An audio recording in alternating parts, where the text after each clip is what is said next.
Soy el doctor Armando Tello de la Ciudad de México. Me invitaron ahora a este simposio de enfermedades neuromusculares. Esta es una grabación. Desafortunadamente el día que me toca la presentación no voy a estar en México y voy a estar de viaje. Por eso estoy haciendo esta grabación. Les presto una disculpa. Sin embargo, cualquier pregunta o duda, con mucho gusto se las contestaré en mi correo electrónico que ya los organizadores del simposio no tienen. A mí me tocó hablar sobre monitoreo transoperatorio. Una pregunta muy específica: ¿quién debe de realizar el monitoreo transoperatorio? A través de la plática quiero demostrarles las complejidades y conocimientos que se necesitan tener para poder hacer un monitoreo neurofisiológico, dado los riesgos que podemos tener si el neurofisiólogo no está lo suficientemente informado con la anatomía, con la fisiología y, por supuesto, con las técnicas de monitoreo neurofisiológico. Entonces, voy a empezar con los antecedentes del monitoreo. Básicamente, me voy a focalizar al monitoreo en cirugías de columna. Y, bueno, el objetivo principal del monitoreo es reducir la frecuencia y la severidad de las lesiones de estructuras nerviosas, las cuales no pueden ser monitorizadas clínicamente, ya que el paciente está bajo anestesia. Entonces, el paciente no les va a poder decir, me está doliendo o la pierna se va a mover solita, sino que nosotros, con equipos muy sofisticados y con electrodos de registro y estímulos muy específicos, podemos estar monitorizando la función nerviosa, tanto motora como sensitiva. Entonces, para evitar alguna complicación y optimizar resultados, pues se ha desarrollado el monitoreo transoperatorio.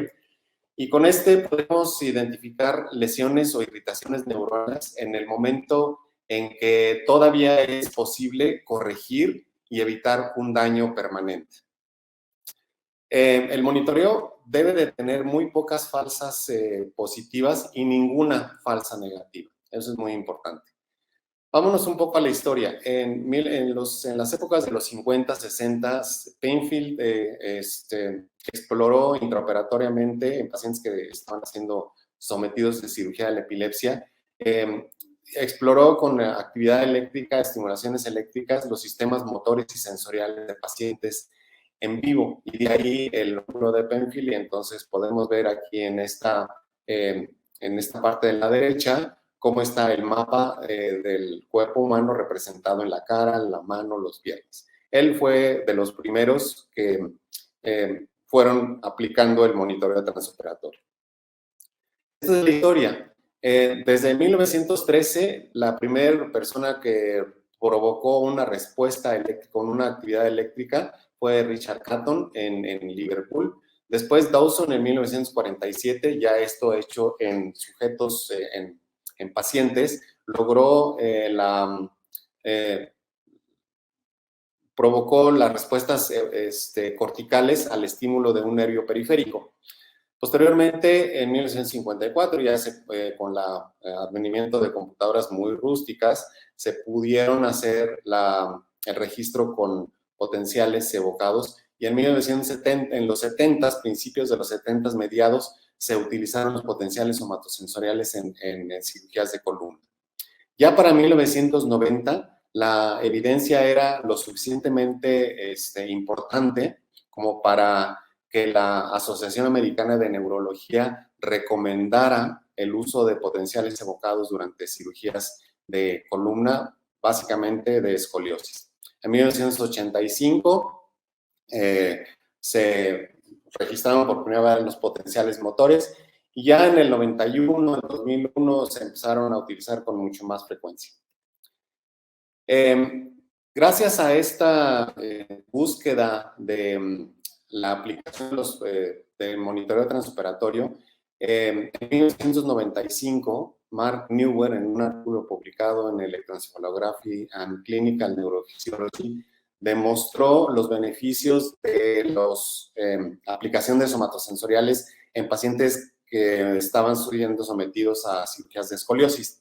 Y haciendo un comparativo de las complicaciones neurológicas, McNewen en años previos ya había reportado que en pacientes que no tenían monitoreo, esto era antes de que se hiciera la época de los monitoreos, había complicaciones con una déficits neurológicos en un 0.72% de los casos, y cuando se veía a los pacientes que quedaban con un daño permanente, las complicaciones andaban alrededor del 0.46%. ¿Qué pasó con el advenimiento del monitoreo? A través de 97.586 cirugías encuestadas, Neuber encontró que en aquellos pacientes o en aquellas cirugías que sí había monitoreo transoperatorio, bajaba de 0.32 a 0.55 los daños neurológicos posoperatorios, y los daños neurológicos permanentes de 0.46 a 0.31. Este 30% de disminución de las complicaciones por el monitoreo, pues dio una pausa importante como para que se empezaran a usar de una forma rutinaria la monitorización en las cirugías de columna. A partir de ese tiempo, ven ustedes cómo fue incrementando el número de procedimientos de monitoreo transoperatorio a través de los años. En la gráfica, en el eje de las Ys, tenemos por número de casos en miles.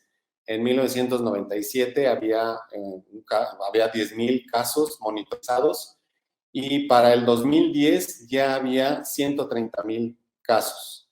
En 15 años, más bien en 13 años, se incrementó 15 veces el uso de monitoreo transoperatorio en cirugías de columna. Entonces, esto es algo muy, muy importante, en donde los cirujanos se dieron cuenta que utilizando estas nuevas técnicas podían disminuir el riesgo de lesión nerviosa. Y la historia sigue, no solamente se quedó el monitoreo en cirugías de columna, sino también en otras cirugías, en endarterectomías de carótidas, en aneurismas, en tumores intracraneanos, etcétera. Y vean ustedes aquí cómo sigue todavía siendo el número uno la utilización de monitoreo transoperatorio en las cirugías de columna, tanto cervical como torácicas y lumbares, de tal forma que en base a los 150,000 casos de cirugías monitorizadas, el 48% corresponde a 72,000 casos, esto en Estados Unidos.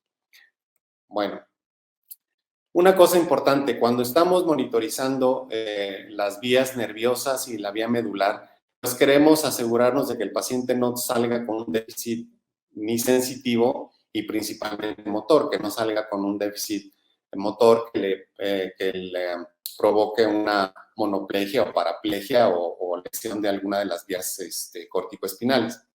Para eso se necesita platicar con los anestesiólogos, decirles que como vamos a monitorizar la vía motora, es muy importante que no utilicen bloqueadores neuromusculares. Y existen bloqueadores no depolarizantes que tienen una corta acción, más o menos unos 30, 40 minutos, y esos son los que se deben de utilizar. Aquí les voy a mostrar un ejemplo también de los anestésicos que se deben de usar. Hay anestésicos inhalados como el sevoflurane, en donde puede tener bloqueo por el bloqueo de la transmisión sináptica y de la motoneurona alfa. Aquí en este ejemplo les estoy presentando en el trazo superior un potencial motor de la pierna izquierda y luego la pierna derecha aquí abajo. Esto que ven aquí es el artefacto del estímulo, del estímulo eléctrico transcraneal. Y con sevoflurane vemos que no tenemos respuesta en la pierna izquierda, a pesar de que todavía no empezaba el procedimiento quirúrgico, no habían hecho ninguna manipulación del sistema nervioso. Y en la pierna derecha, pues apenas tenemos un potencial ahí motor. ¿Qué pasa cuando el mismo paciente se cambia una anestesia con propofol? Que se sabe que tiene menos efectos de bloqueo de la neurotransmisión entre neuronas y de la motoneurona alfa. Vean cómo hay un incremento importante y los potenciales motores ahora se pueden ver muy claramente. Entonces, el neurofisiólogo tiene que tener también conocimientos de los efectos farmacológicos, tanto de los bloqueadores neuromusculares como de los anestésicos que pueden afectar la transmisión sináptica e interferir con su monitoreo. Entonces ya tenemos otro conocimiento que el que hace neurofisiología transoperatoria tiene que saber, y estos son los efectos farmacológicos sobre sus señales eléctricas. Entonces, en la cirugía de columna, ¿qué es lo que se monitoriza? Bueno, tenemos que evaluar la función tanto sensitiva como motora, y estos dos tractos son muy cercanos, pero están separados anatómicamente, y nosotros consecuentemente podemos monitorizar de una forma independiente. Las cirugías de columna, aquí les quiero mostrar en la colocación de tornillos y de barras. Vean la cercanía aquí en el cuadro superior del lado derecho. Vean la cercanía de los tornillos con las estructuras nerviosas. Son milímetros a los que el cirujano está exponiendo a las estructuras nerviosas, y nosotros a través del monitoreo transoperatorio, aquí está la máquina de potenciales motores, la máquina con la que hacemos el registro, y aquí estamos en el ambiente quirúrgico, en donde el cirujano pues está utilizando instrumentos más o menos grandes en una estructura, sobre una estructura muy delicada que son los nervios. ¿Cuáles son los tipos de monitorización transoperatoria? Bueno, los tipos son somatosensoriales, que valora el sistema proprioceptivo, esto es con los potenciales evocados somatosensoriales. La vía córtico-espinal la vamos a monitorizar con los potenciales evocados motores. La onda D, que también estimulando la corteza y afectando la médula, tenemos un potencial que se llama la onda D, ya lo vamos a ver con más detenimiento más adelante. La otra es a través de la electromiografía continua, para poder monitorizar raíces nerviosas, tanto cervicales, dorsales, lumbares o sacras, nervios periféricos o plexos, dependiendo de en qué parte el cirujano esté haciendo la cirugía. Luego tenemos la electromiografía provocada. Se le llama así porque nosotros aplicamos una corriente eléctrica y registramos en músculos blanco para ver si el cirujano está cerca de esas estructuras nerviosas o no. Y finalmente, describió una técnica que se llamó la técnica del despertar o el wake-up test, en donde después de hacer ciertas correcciones de la columna, corregir la escoliosis o la kifosis, se despertaba al paciente para ver si todavía movía las extremidades y si sentía. Esto tenía la ventaja de que pues no todos los pacientes tenían la adecuada cooperación.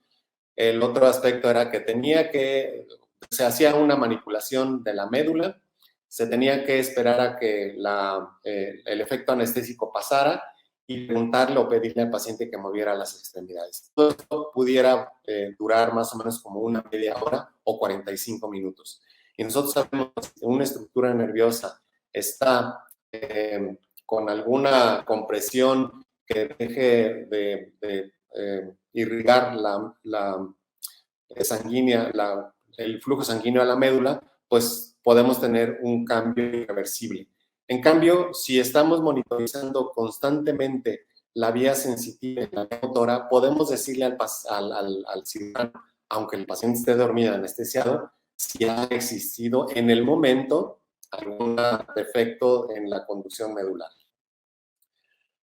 Hay diferentes tipos de cirugías y por lo tanto diferentes modalidades de monitoreo. Por ejemplo, para la escoliosis utilizamos los potenciales somatosensoriales, los potenciales motores y la electromiografía. Para tumores intramedulares usamos igual los motores somatosensoriales, la onda D, que es un potencial que nos ayuda a determinar en qué momento se hay una afección directa sobre la médula y es más resistente que los potenciales motores, de tal forma que se puede en un momento dado quitar la mayor parte de tejido tumoral si la onda D no ha desaparecido, y eso así ofrecerle al paciente una curación total del tumor porque se extrajo completamente sin ponerlo en riesgo de que quede parapléjico. En las radiculopatías, pues también utilizamos electromiografía, ya sea espontánea o provocada, somatosensoriales. Y también últimamente hemos visto la ayuda que nos dan los potenciales evocados motores. En las mielopatías cervicales o dorsales, potenciales motores, potenciales somatosensoriales de electromiografía. De la misma forma, para la instrumentación, ya sea cervical, dorsal o lumbar, utilizamos las mismas técnicas. Y en cirugías vasculares, por ejemplo, una endarterectomía carotidia, pues utilizamos potenciales somatosensoriales, electroencefalograma y potenciales motores. Bueno, tenemos diferentes modalidades de monitorización y aquí les quiero mostrar qué partes del sistema nervioso central estamos monitorizando. Por ejemplo, para monitorizar las columnas dorsales usamos los potenciales evocados sensoriales. Para monitorizar el córtico espinal usamos potenciales evocados motores. Para estimular, más bien para monitorizar las raíces o los nervios periféricos, utilizamos ya sea la estimulación radicular con un electrodo o la electromiografía continua. Y aquí, para hacer un poco más gráfico la explicación, ya vimos que para los cordones posteriores utilizamos los somatosensoriales. Para las vías motoras, la vía espinal, cordones anteriores y cordones laterales, utilizamos los potenciales motores. Y para los nervios periféricos y las raíces, pues utilizamos la electromiografía, ya sea la espontánea, cuando hay una manipulación de la raíz, vamos a tener una respuesta rápida en el momento, o si queremos saber si es una estructura nerviosa, se le pasa un electrodo de estímulo al neurocirujano, al ortopedista, al cirujano que esté operando, y vemos con la respuesta provocada qué músculo o qué raíz es la que está manipulándose. ¿Y cómo hacemos esta monitorización? Bueno, ya está bien establecido que las descargas electromiográficas van a suceder cuando haya una irritación de un tejido nervioso. Cuando la electromiografía tiene una descarga sostenida de más de un segundo, es un momento en el que el neurofisiólogo debe de dar una alerta al cirujano y decir, está cerca de la estructura nerviosa, hay que evitar esa zona. O cuando se están poniendo tornillos en las instrumentaciones de columna, el cirujano también, al cirujano le pagamos un estimulador para que estimule el tornillo, y si el tornillo está cerca de una estructura nerviosa o el pedículo se rompió, es posible que la corriente vaya a pasar a través de ese defecto óseo y estimule la raíz. Entonces podemos decirle al cirujano si el tornillo está cerca de la raíz o si está en pleno contacto directo del tornillo con la raíz. Y eso lo podemos saber a través de la estimulación de los tornillos. Luego, la otra forma o la otra criterio de alarma que se tiene es cuando la amplitud de somatosensoriales se reduce al 50% o hay un incremento en el tiempo de conducción de más o menos el 10%. Todo esto lo vamos a saber porque desde el momento que se inicia la cirugía, nosotros empezamos a colectar datos de los somatosensoriales, entonces ya sabemos cuánto está midiendo la amplitud y a qué punto del tiempo, qué latencia tiene, de tal forma que vamos a saber nosotros cuándo hay un cambio, cuándo después de estar viendo que los somatosensoriales se repiten con cierta morfología y con cierta latencia, cuándo por la manipulación de la estructura nerviosa vamos a tener un cambio. Entonces, se sabe que los somatosensoriales, si hay un cambio del 50% en la amplitud o un incremento en la latencia del 10%, son criterios de alarma. Ahora, con los potenciales motores, vamos a ver no tanto la latencia, sino más bien la amplitud de los potenciales. También vamos a estar intermitentemente haciendo potenciales motores durante el acto quirúrgico para saber cuál es la amplitud basal. Si en un momento dado los potenciales motores disminuyen a más del 80%, es un sistema o es un momento en que debemos de dar la alarma. La onda D, por otro lado, tenemos que si hay una reducción del 50%, hay que hacer una alarma. Esto que nos lleva a la conclusión de que esto debe ser una monitorización multimodal. Los somatosensoriales, como ustedes saben, tenemos un estímulo neuroperiférico, lo registramos en el cerebro y tenemos una morfología determinada. Los potenciales motores estimulamos en la corteza y tenemos un registro de la actividad muscular de las extremidades, ya sea superiores o inferiores. Y la onda D, lo que les platicaba, es un electrodo que se pone en la médula, también se estimula el cerebro y vemos una respuesta a determinada tiempo y latencia, y los dos, tanto la onda D como los potenciales motores, nos ayudan a valorar la vía córtico-espinal en aquellas cirugías en donde se está en peligro una lesión medular. Aquí les voy a enseñar unos trazos de cómo se ve una descarga electromiográfica. Tenemos aquí pues, canales de electromiografía de los dos superiores. Los dos superiores son, bueno, tenemos el L4 del lado derecho, el tibial anterior. Después el siguiente es el abductor hallucis del lado derecho, y luego del lado izquierdo. Y aquí tenemos una descarga electromiográfica en la pierna izquierda en los niveles L4 y L5 y en menor grado en S1. En el lado opuesto no hay nada. Esto fue una irritación de una raíz. Aquí tenemos una descarga intensa regional, igual, del lado derecho, previamente en el S1. Vean cómo la electromiografía está constante. Aquí el barrido son 100 milisegundos por división y la amplitud 100 microvoltios por cada una de las marcas de amplitud. Y aquí tenemos una descarga continua, que esta no nos va a preocupar mucho porque no es de alta frecuencia y es de bajo voltaje. Entonces, nuevamente para ejemplificar, tenemos la electromiografía espontánea, en donde si tenemos una actividad o una compresión o una contusión de la raíz, vamos a tener una actividad electromiográfica.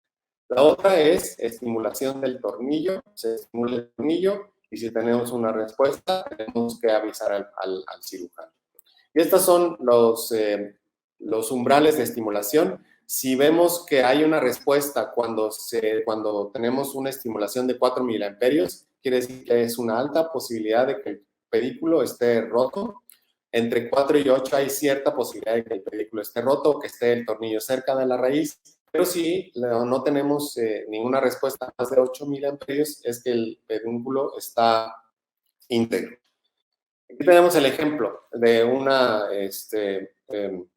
instrumentación. Vean aquí 4 tornillos colocados. En el primer tornillo se hizo una estimulación, no hubo respuesta. En el segundo tornillo a más de 8 miliamperios no hubo respuesta. En el tercero no hubo respuesta, pero en que vean cómo está localizado hacia el centro, hacia la estructura nerviosa, tuvimos una respuesta motora. Se recolocó el tornillo, a este tornillo se recolocó, se hizo menos medial, y después de una estimulación de más de 8 miliamperios ya no tuvimos respuesta. Aquí está más de 8 miliamperios, ya no tuvimos respuesta. Quiere decir que la recolocación de ese tornillo estuvo adecuada. Bueno, la onda D, aquí tenemos en la columna derecha la aplicación del estímulo eléctrico transcraneal y la onda D está presente. Por otro lado, vemos los potenciales motores y en un momento hubo, se quitó el tumor, se desaparecieron los potenciales motores, se dio la alerta, sin embargo la onda D no bajó más del 50%, se le pidió al cirujano que siguiera removiendo el tumor, se quitó completamente el tumor, el paciente salió con una paraplegia transitoria. ¿Por qué paraplegia? Pues porque los potenciales motores así dijeron que iba a salir, pero con la preservación de la onda D se estuvo seguro que el paciente iba a recuperar. Y así fue. El paciente posoperatoriamente presentó una paraplegia, pero 3 semanas después el paciente logró la caminata, pudo caminar y lo bueno fue una extracción completa del tumor. Si se hubiera basado solamente por los potenciales motores del cirujano, ese paciente hubiera quedado con un tumor remanente y no se hubiera podido quitar todo el tumor. En este caso, una extracción completa. La onda D, bueno, aquí hay que recordar que en este artículo de Letis, cuando quiso ver la utilidad de la onda D en escoliosis, los pacientes, hubo unos pacientes que sí tuvieron daño neurológico cuando se desapareció la onda D, entonces no se recomienda la onda D. La onda D se recomienda para la extracción de tumores intramedulares, pero no en cirugías de escoliosis, tampoco en cirugías de reparación de neurismo. En estos casos se debe utilizar nada más los potenciales motores. Y aquí esta tabla nos dice que si hay una preservación de la onda D con potenciales motores, el paciente va a salir sin déficit. Si hay la onda D sin cambios o menos del 50%, aunque haya una pérdida muscular unilateral, el paciente va a salir con déficit transitorio, pero va a recuperar. Sin embargo, cuando hay una disminución de la onda D y pérdida total de los potenciales motores, ese paciente va a salir definitivamente con un déficit motor y a largo plazo y tal vez irreversible. Ahora, ¿qué tan buenos son los somatosensoriales contra los motores? Bueno, aquí en este artículo se ve que cuando se hizo una colocación de una prótesis, los potenciales somatosensoriales no cambiaron significativamente. Hubo una disminución del 25%. ¿Se acuerdan que les dije que la lama era el 50%? Sin embargo, vean los potenciales motores. Aquí, de estar presentes en el primer dorsal interóseo, se fueron los potenciales motores. Esto es una cirugía cervical. También tanto en el tibial anterior del lado derecho como en el primer dorsal interóseo se fueron. Se les avisó a los cirujanos, se quitó el injerto y unos minutos después vuelven otra vez los potenciales motores. Y lo que quiero notar aquí es que si se hubieran ido por puros somatosensoriales, el paciente no hubiera salido con un déficit motor, aunque no con un déficit sensitivo. Bueno, aquí les voy a presentar un caso de un paciente, tengo 3 minutos más, voy a ir más adelante a las conclusiones porque ya me alcanza el tiempo. Perdón. Bueno, para concluir, los potenciales motores son respuestas rápidas, reproducibles, confiables y permiten tomar acciones rápidas y correctivas antes de que haya un cambio permanente. Y la electromiografía, pues nos puede también ayudar a ver si hay descargas suprasegmentarias. A este paciente se le quitó un tumor a nivel de T4 y en un momento dado tuvimos respuestas motoras y sin embargo se le avisó al cirujano, hicieron la manipulación más cuidadosa, al final tuvo una recuperación de los potenciales motores y de los potenciales somatosensoriales. Bueno, vamos a las conclusiones porque desafortunadamente el tiempo es muy corto. ¿Qué pasa cuando hay un cambio de las señales? Bueno, primero se tiene que hacer una localización, si hay una correspondencia del nivel manipulado o no, si se hizo una manipulación de alto grado o no, de alto riesgo, hay que checar los cables, si los estimuladores están funcionando, verificar la tensión arterial, la temperatura, el nivel anestésico, otras cosas que son ajenas al monitoreo, pero nosotros tenemos que estar seguros de que eso no fue lo que sucedió. Si toda la parte técnica estuvo bien, entonces hay que hacer una corrección y eliminar o reducir las fuerzas correctivas para que el paciente no tenga una lesión o de plano se tenga que detener temporalmente la cirugía o darla por terminada. Entonces, para concluir, el monitoreo se utiliza para identificar lesiones neurológicas lo suficientemente temprano como para hacer una corrección temprana y oportuna. La utilización de métodos rápidos e ideales para demostrar la función de nervios y tractos es muy importante. Los potenciales motores, en este caso, son rápidos, reproducibles y lo que sí se tiene que hablar con el anestesiólogo para que no utilice relajantes musculares. ni anestésicos de gases. La onda D es útil para la monitorización en tumores intramedulares, nos ayuda a decirle al cirujano que saque, que extraiga la mayor parte del tumor. La electromiografía en forma espontánea provee en tiempo real la función del nervio y permite tomar acciones correctivas antes de que ocurra un daño permanente. Y la electromiografía provocada es útil para hacer un mapeo de las raíces o mapeo de las estructuras nerviosas o en el caso de instrumentación, detectar rupturas corticales de los pedículos. También nos ayuda a ver si hay descargas suprasegmentarias. Los somatosensoriales hay que utilizar diferentes montajes.